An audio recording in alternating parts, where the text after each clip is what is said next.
Holding boundaries is a central challenge for many people. For a large number of us, becoming more assertive would be a key to a better life, as it is precisely the lack of boundaries that often lead to anxiety, burnout, and depression. And yet, despite their importance, boundaries are rarely taught anywhere. So let's dive into how to hold boundaries in a boundaryless world. Balancing studies, everyday life, and often work is already demanding in itself. On top of that, the question of boundaries is built into many professional paths. In business, the ultimate goal is to generate profit through or with the help of satisfied customers. This inherently involves creating value both for oneself and for others. It brings with it the metaphor of the scale, balance, exchange, boundaries. The same challenge applies to social service professionals.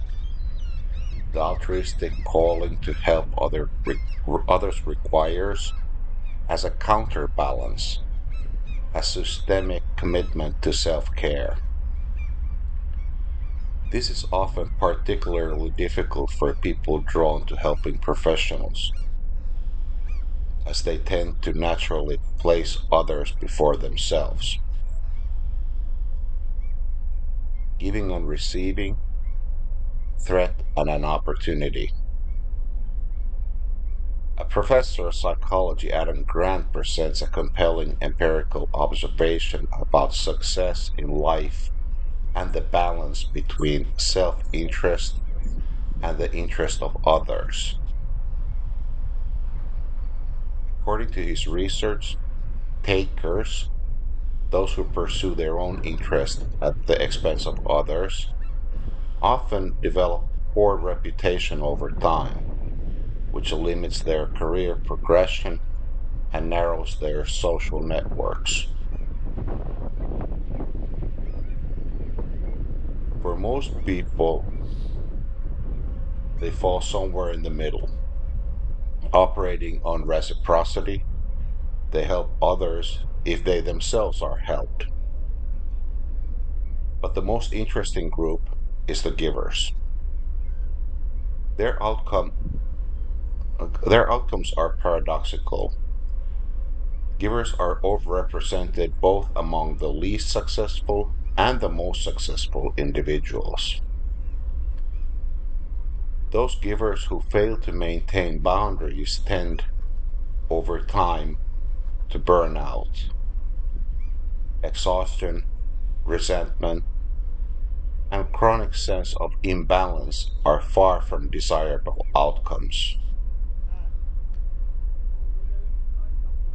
But the most successful givers are those who have learned to set and maintain boundaries. Their focus is not lost to the song of the sirens, that would be. One leading figure in this field, for example, follows a simple rule.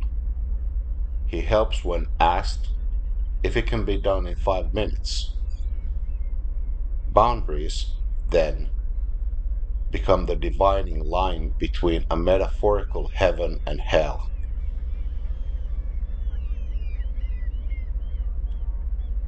Deserve and need. At the core of human interaction runs an invisible dividing line, a pair of questions. What does each person deserve? And what does each person need? These are like yin and yang. Throughout history, human infants have needed care. Their needs had to be met.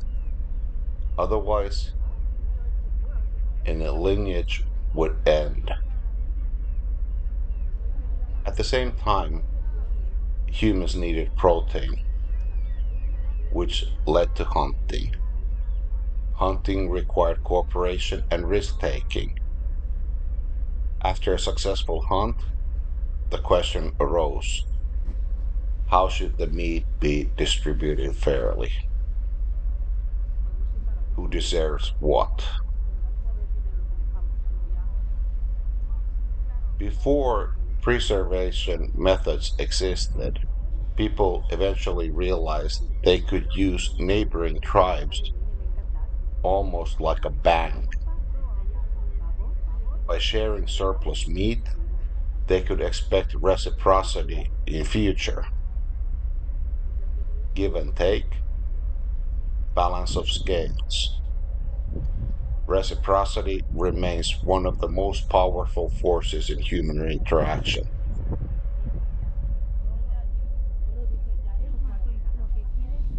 How do you hold boundaries if you don't believe you deserve them?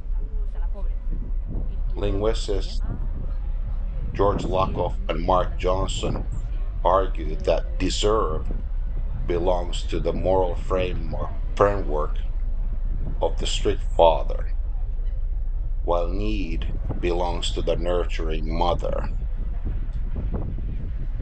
The father's will is firm but fair, based on effort and merit. Mother's world sees well being as a fundamental right, not a reward. This pair of concepts divides the world like Moses parting the sea. In personality terms, conscientiousness and strong willed individualism often operate in the deserved world, while more flexible, present oriented, and empathic individuals resonate more with the need world. What kinds of psychological positions emerge from this? What do I deserve?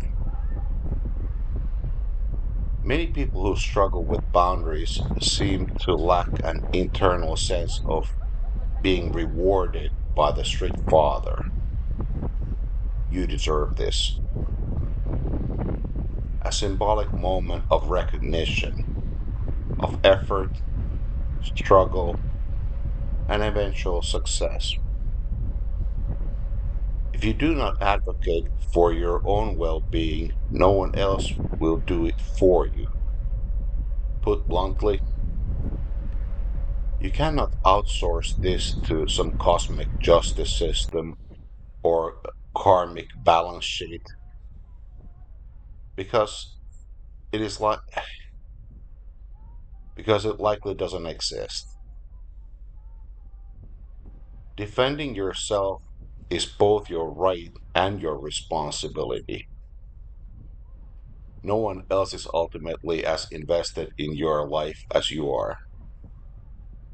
This is the core of self respect. It may also require what has been called integrated aggression, assertiveness, clarity of boundaries, regulating empathic over identification, and anchoring the nervous system in a calm, grounded state. Integrated aggression allows you to stand firmly in your own position, meeting others eye to eye, not above, not below. To someone without boundaries, this can sound almost outrageous. What do others deserve? It is not uncommon for a person who struggles with boundaries to defend someone else's rights fiercely, like a lion. This can be a form of projection, but also a way of avoiding responsibility for oneself. Often, the internal scales are distorted. Others are given rights and rewards, while self receives obligations and punishment. Result: too harsh on oneself, too lenient on others. This needs correction. You might begin from a position of psychological detachment. I don't owe you anything, and you don't owe me anything. Harsh, but clear. Sometimes the best help you can offer is allowing the other person the chance to handle things themselves. What do I need? Delaying gratification is a core demand of life, but many boundaryless individuals begin to believe that their needs must be earned through performance or approval. This often leads to asymmetrical relationships and eventually burnout. Your needs are not external to your capacity. Recognizing and acknowledging them is central to life. Psychologist Murray Bowen argued that psychological differentiation requires separating one's own needs and goals from the expectations of others. It also involves separating thoughts from emotions while still being able to think feelings and feeling thoughts. This creates psychological space, the ability to respond rather than react. What do others need? The world works like this. If there's a donkey that carries the load, there will always be more to load onto it. And once you help, it will be expected again. Other people's needs are the Achilles heel of the empathic but boundaryless person.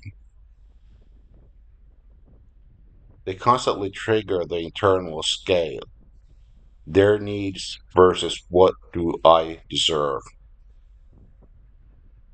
Nurturing mother for others or rewarding father for self. The challenge operates on multiple levels. Belief: do I deserve my boundaries? Thought: whose interest is this? Emotion: fear of rejection, guilt for disappointing.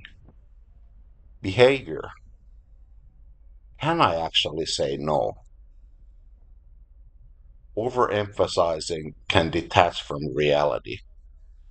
As its extreme, a person may unconsciously believe that they're indispensable, that the other cannot cope without them.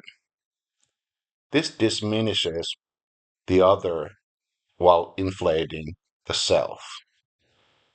Guilt may arise even when no help was requested. Rip the band aid off quickly.